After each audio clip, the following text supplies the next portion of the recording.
नमस्कार मित्रांनो, स्वागत आहे तुमचं आमच्या यूट्यूब चॅनलवर. याचं नाव आहे मिथ नॉलेज गुरु. आज आम्ही घेऊन येत आहोत तुमच्यासाठी सगळ्यात मोठी माहिती आणि तुम्ही ज्या एक्झामची वाट बघत होता ती एक्झाम म्हणजे तलाठी भरती.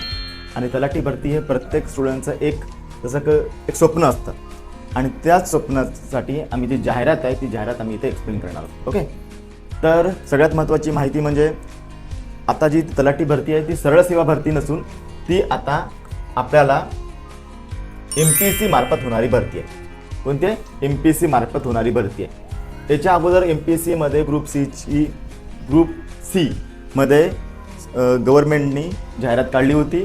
याच्यामध्ये जागा वाढवून नंतर महसूल वन विभाग म्हणजेच ग्राम महसूल अधिकारी हे पद टाकण्यात आलंच, म्हणजे तलाठी हे गट क मध्ये टाकण्यात आलं होतं.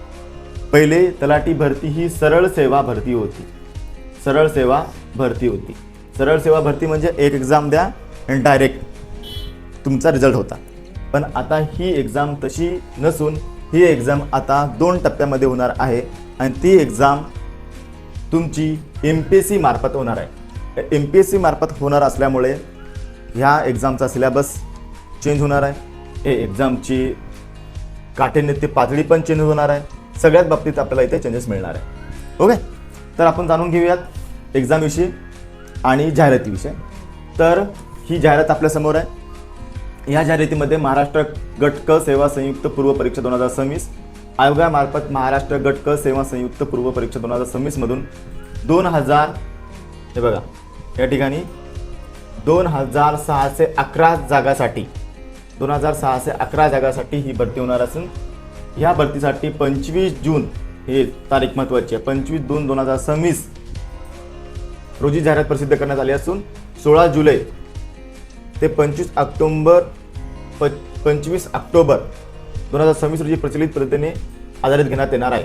तसेच अनुसरून अर्ज स्वीकारण्याच्या अंतिम तारीख 31 जुलैपर्यंत मुदतवाढ वाढवण्यात आली आहे. भरती प्रक्रिया सुसूत्रीकरण व सुधारणा संदर्भातील निर्णय घेऊन आपल्याला ह्या सगळ्याच ज्या जाहिराती आहेत, स्पेशली तलाठीची जाहिरात ही ग्रुप सी मध्ये म्हणजे MPSC घेणार आहे. ओके, MPSC मार्फत होणार आहे. आता MPSC मार्फत कोणकोणत्या जगात त्याचे नाव काय आहेत, त्यासाठी किती वॅकन्सी निघल्यात ते बघूयात आपण. याच्यामध्ये बघा, पहिली आहे महसूल वन विभाग. महसूल व वन विभाग याच्यामध्ये आपल्याला येणार आहे ग्राम महसूल अधिकारी म्हणजे तलाठी. तलाठीचं नाव ग्राम महसूल अधिकारी म्हणून ओळखण्यात येईल. गट क आणि विविध नियुक्ती प्राधिकारी. एकूण जागा 1539 जागा. एकूण जागा 1539 जागा. ओके, आणि त्या संविधानिक म्हणजेच कोणती एनी डिग्री कोणती लागेल, एनी डिग्री लागेल. आणि सेवा प्रवेश नियमानुसार स्वीकार करण्याचा अंतिम दिनांक हा 5 ऑगस्ट आहे. कोणता आहे? 5 ऑगस्ट. म्हणजे जाहिरातीची लास्ट डेट ही 5 ऑगस्ट आहे मित्रांनो, ही लक्षात ठेवा. त्यानंतर तुमच्याकडे कोणत्याही शाखेतील पदवी म्हणजे वरिष्ठ राज्य कर ग्राहक तक्रार निवारण आयोग मुंबई, त्याच्यामध्ये वरिष्ठ लिपिकसाठी तुमचा फॉर्म जाईल किंवा सहाय्यक अधीक्षकसाठी फॉर्म जाईल. एकूण 22 जागा आहे त्याच्यामध्ये. त्यानंतर कृषी विभागामध्ये पण मत्स्य व्यवसाय विकास अधिकारी म्हणून 254 जागा आहेत. पण त्यासाठी स्पेशल डिग्री लागणार आहे. ज्यांची ही डिग्री असेल तो तुम्ही ह्या पदासाठी पात्र असणार आहात. त्यानंतर येतं शिधा म्हणजे माहीत आहे राशन कार्ड. ओके, नियंत्रक शिधा वाटप संचालक नागरी पुरवठा कार्यालय यामध्ये पण 230 जागा. लिपिक आणि टंक लेखकमध्ये ह्या विभागामध्ये नागरी पुरवठा कार्यालयामध्ये 230 जागा. अन्न नागरी पुरवठामध्ये 155 जागा. आदिवासी विभागामध्ये 69 जागा. महसूल वन विभागामध्ये 480 जागा. ह्या पण लिपिक टायपिंग ज्याचं टायपिंग आहे ते ह्या 4ही पदासाठी तुमचा इथं फॉर्म जाणार आहे. त्यानंतर महसूल वन विभाग लिपिक टंक लेखक म्हणजे मुद्रांक विभाग ह्यामध्ये पण 339 जागा.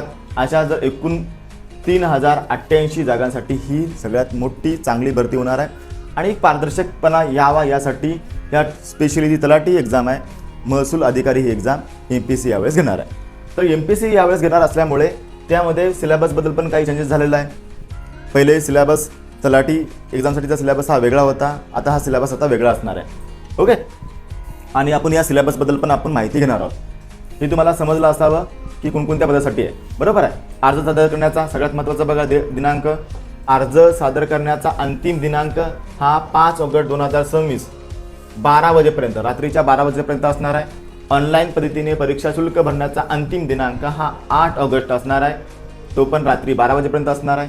चलनाद्वारे परीक्षा शुल्क भरण्याची सवलत बंद करण्यात आली असून उमेदवारांनी फक्त आता ऑनलाईन पद्धतीने debit card, credit card, net banking किंवा UPI ह्याच वापर करून शुल्क भरणे आता आवश्यक आहे. पहिले आपल्याला चलनाद्वारे पण सुविधा होती, आता ती बंद करण्यात आलेली आहे. बरोबर आहे. सदर शुद्धीपत्रिकानुसार महाराष्ट्र गट क सेवा संयुक्त परीक्षा 2026 मधून 5707 पदाकरिता भरती प्रक्रिया राबवण्यात येईल.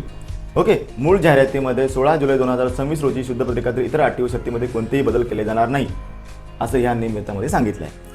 आता ह्या पदासाठी आता जे की तलाठी हे पद आहे, ऑब्विसली समजा ग्रुप सी गट क म्हणजे MPC घेणार असून त्यामुळे MPC ह्या पदासाठी ग्रुप सी मध्ये 2 परीक्षा असणार आहेत. त्याच्यामध्ये येते आपली प्रिलिम्स म्हणजे पूर्वपरीक्षा आणि त्यानंतर येते आपली मुख्य परीक्षा. कोणती? पूर्वपरीक्षा आणि मुख्य परीक्षा. आता पूर्वपरीक्षेमध्ये जे की सगळ्याच पदासाठी ही कॉमन एक्झाम असते. बरोबर आहे. म्हणजे तलाठी पदासाठीच नाही, जे जे तुम्ही त्यासाठी फॉर्म भरला असेल त्या सगळ्याच पदासाठी ही जी परीक्षा आहे ती पूर्वपरीक्षा, याला आपण चाळणी परीक्षा प्रिलिम्स म्हणतो. आणि याच्यामध्ये ही सगळ्याच पदासाठी ही सेमच पॅटर्न असणार आहे, सेमच सिलेबस असणार आहे. तर त्या प्रिलिम्ससाठी काय सिलेबस असणार आहे? या प्रिलिम्ससाठी असणार आहे चालू घडामोडी. ओके. आणि विशेषतः महाराष्ट्रातल्या महत्त्वाच्या घडामोडी, भारतातील राष्ट्रीय घटना असतील, आंतरराष्ट्रीय घडामोडी असतील, क्रीडा असतील, पुरस्कार असतील, विज्ञान असतील, सरकारी योजना असतील, अर्थसंकल्प असतील. ओके. इतिहास, तेच आपला प्राचीन, मध्ययुगीन, आधुनिक इतिहास, भारतीय स्वातंत्र्य चळवळ, महाराष्ट्राचा इतिहास, समाजसुधारक आणि मराठा साम्राज्य. ओके. हा याच्यामध्ये असणार आहे. भूगोल, भूगोलमध्ये आपलं पृथ्वी, भौतिक भूगोल, खनिजे, महाराष्ट्राचा भूगोल, जास्तीत जास्त महाराष्ट्राचा भूगोल, हवामान आणि इतर काही याच्यामध्ये असणार आहे. भूगोलामध्ये भारतीय राज्यव्यवस्था, भारतीय राज्यव्यवस्थेमध्ये भारतीय संविधान, मूलभूत अधिकार, मूलभूत कर्तव्य, संसद, राष्ट्रपती, पंतप्रधान, सर्वोच्च न्यायालय, पंचायत राज इत्यादी असणार आहेत. अर्थव्यवस्थेमध्ये भारतीय अर्थव्यवस्था, राष्ट्रीय उत्पन्न, बँकिंग, महागाई, कर प्रणाली, GST आणि इतर जो की नॉर्मली असतो ग्रुप सी मध्ये तो सिलेबस इथे असणार आहे. सामान्य विज्ञानमध्ये फिजिक्स म्हणजे भौतिकशास्त्र, केमिस्ट्री, जीवशास्त्र, बायोलॉजी, जीवशास्त्र, मानवी शरीर, पर्यावरण, आरोग्य आणि संगणकाची मूलभूत माहिती यावरही तुम्हाला क्वेश्चन विचारणार आहेत. त्यानंतर अंकगणितमध्ये संख्या, टक्केवारी हे सेम अंकगणितले चॅप्टर असतील. बुद्धिबळामध्ये, रिझनिंगमध्ये आपल्याला analogy, classification, coding, decoding, series, blood relation, direction science, calendar, clock, puzzles या संदर्भातील असतील. माहिती आणि तंत्रज्ञान हा पण विषय ज्यामध्ये टाकलेला आहे. त्याच्यामध्ये तुम्हाला MS office, internet, email, cyber security, digital India आणि ई-गव्हर्नन्सनुसार तुम्हाला म्हणजेच माहिती आणि तंत्रज्ञान म्हणजेच ICT बद्दल पण माहिती असणं आता सध्या आवश्यक आहे. त्यानंतर हा पूर्ण सिलेबस असणार आहे. हा पूर्ण सिलेबस हा प्री एक्झामसाठीचा सिलेबस असणार आहे. बरोबर आहे. मग प्री एक्झामसाठी आपल्याकडे जर बघायला गेलं तर ही जनरली ही एक्झाम जी होणार एक्झाम आहे ग्रुप सी, ही एक्झाम सप्टेंबरच्या एंडिंगपर्यंत किंवा ऑक्टोबरच्या स्टार्टिंगपर्यंत होण्याची दाट शक्यता आहे. ओके. ती एक्झाम कधी होईल ह्याबद्दलचं पण आपण शुद्धपत्रक आपण बघणार आहोत, तुम्हाला नंतर त्याच्यामध्ये मिळणार आहे. पण तर सगळ्यात महत्त्वाचा मुलांच्या मनामध्ये क्वेश्चन तयार होतो की सर आता आपण सिलेबस एवढा वास्ट असल्यामुळे सिलेबसचं स्टडी कशी करायला पाहिजे. ओके. आणि आपण नेमकं काय वाचायला पाहिजे.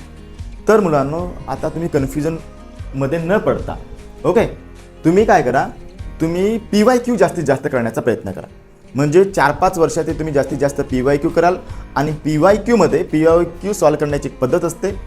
ती पद्धत तुम्ही जर प्रॉपरली केली आणि त्या रिगार्डिंग तुम्ही सिलेबसला पकडून जर अभ्यास केला तर तुमचे जे ड्रीम पोस्ट आहेत निघण्याचे जास्त चान्सेस तुम्हाला इथे बनून जातात. ओके. सिलेबसबद्दल तुम्हाला किंवा सर PYQ कसे सॉल्व करायचे, चालू घडामोडी कशा वाचायच्यात ह्या संदर्भातील तुम्हाला मार्गदर्शन घ्यायचं असेल तर तुम्ही आम्हाला आमच्या यूट्यूब चॅनलवर कॉन्टॅक्ट करू शकतात. आम्ही त्याच्या रिगार्डिंग तुम्हाला व्हिडिओ बनवून पोस्ट करण्याचा प्रयत्न करू. ठीक आहे.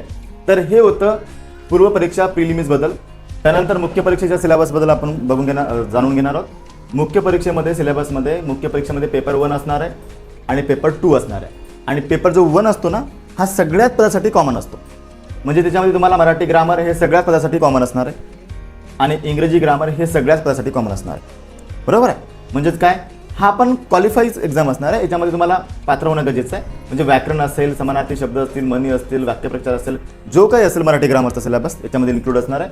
इंग्रजीमध्ये grammar, vocabulary, synonyms, antonyms, phrases, sentence improvements, error detections हे सगळा हा मुख्य परीक्षेच्या पेपर 1 मध्ये म्हणजे बघा, मुख्य परीक्षेच्या पेपर 1 मध्ये हा सिलेबस असणार आहे आणि त्यानंतर पेपर 2 मध्ये जो सिलेबस असणार आहे तो असणार आहे प्रत्येक पदासाठी, जो की आपल्याला तलाठी करायचं असेल, कर सहाय्यक करायचे असतील, लिपिक टंकलेखक करायचे असतील, तर त्या पोस्टच्या संदर्भातील तुम्हाला माहिती असणं गरजेचं आहे. तो असणार आहे पेपर 2चा सिलेबस. ओके. आता पूर्वपरीक्षा ही 100 मार्काची आहे, गुणाची आहे. ओके. आणि तुम्हाला 100 गुणांमध्ये तुम्हाला हे पूर्ण क्वेश्चन्स येणार आहे. तर हा होता आपल्या MPSC ग्रुप सी संयुक्त पूर्वपरीक्षा 2026चा सिलेबस आणि जाहिरातीबद्दलची डिटेल एक्सप्लेनेशन्स. ओके. तुम्हाला अजूनही काही जाणून घ्यायचं असेल, एक्झामच्या बद्दल असेल, बरोबर आहे, आणि तुमच्या मनात काही प्रश्न असतील तरी आम्ही त्या प्रश्नाचं उत्तर देण्याचा प्रयत्न करू. ओके. तर हा होता MPSC ग्रुप सी तलाठी आणि इतर एक्झामबद्दलची पूर्ण माहिती. ओके. तर अजून तुम्हाला परीक्षेचा फॉर्म कसा भरायचा, त्यासाठी डॉक्युमेंट्स कोणते लागतात, MPSCचा जे की तलाठीचा फॉर्म भरायचा आहे आपल्याला डॉक्युमेंट्स कोणते लागतात, त्याबद्दल पण तुम्हाला काही मार्गदर्शन हवं असल्यास तुम्ही आम्हाला कॉन्टॅक्ट करू शकता. आम्ही तुम्हाला मार्गदर्शन करण्याचा प्रयत्न करू. ओके. थँक्यू. धन्यवाद.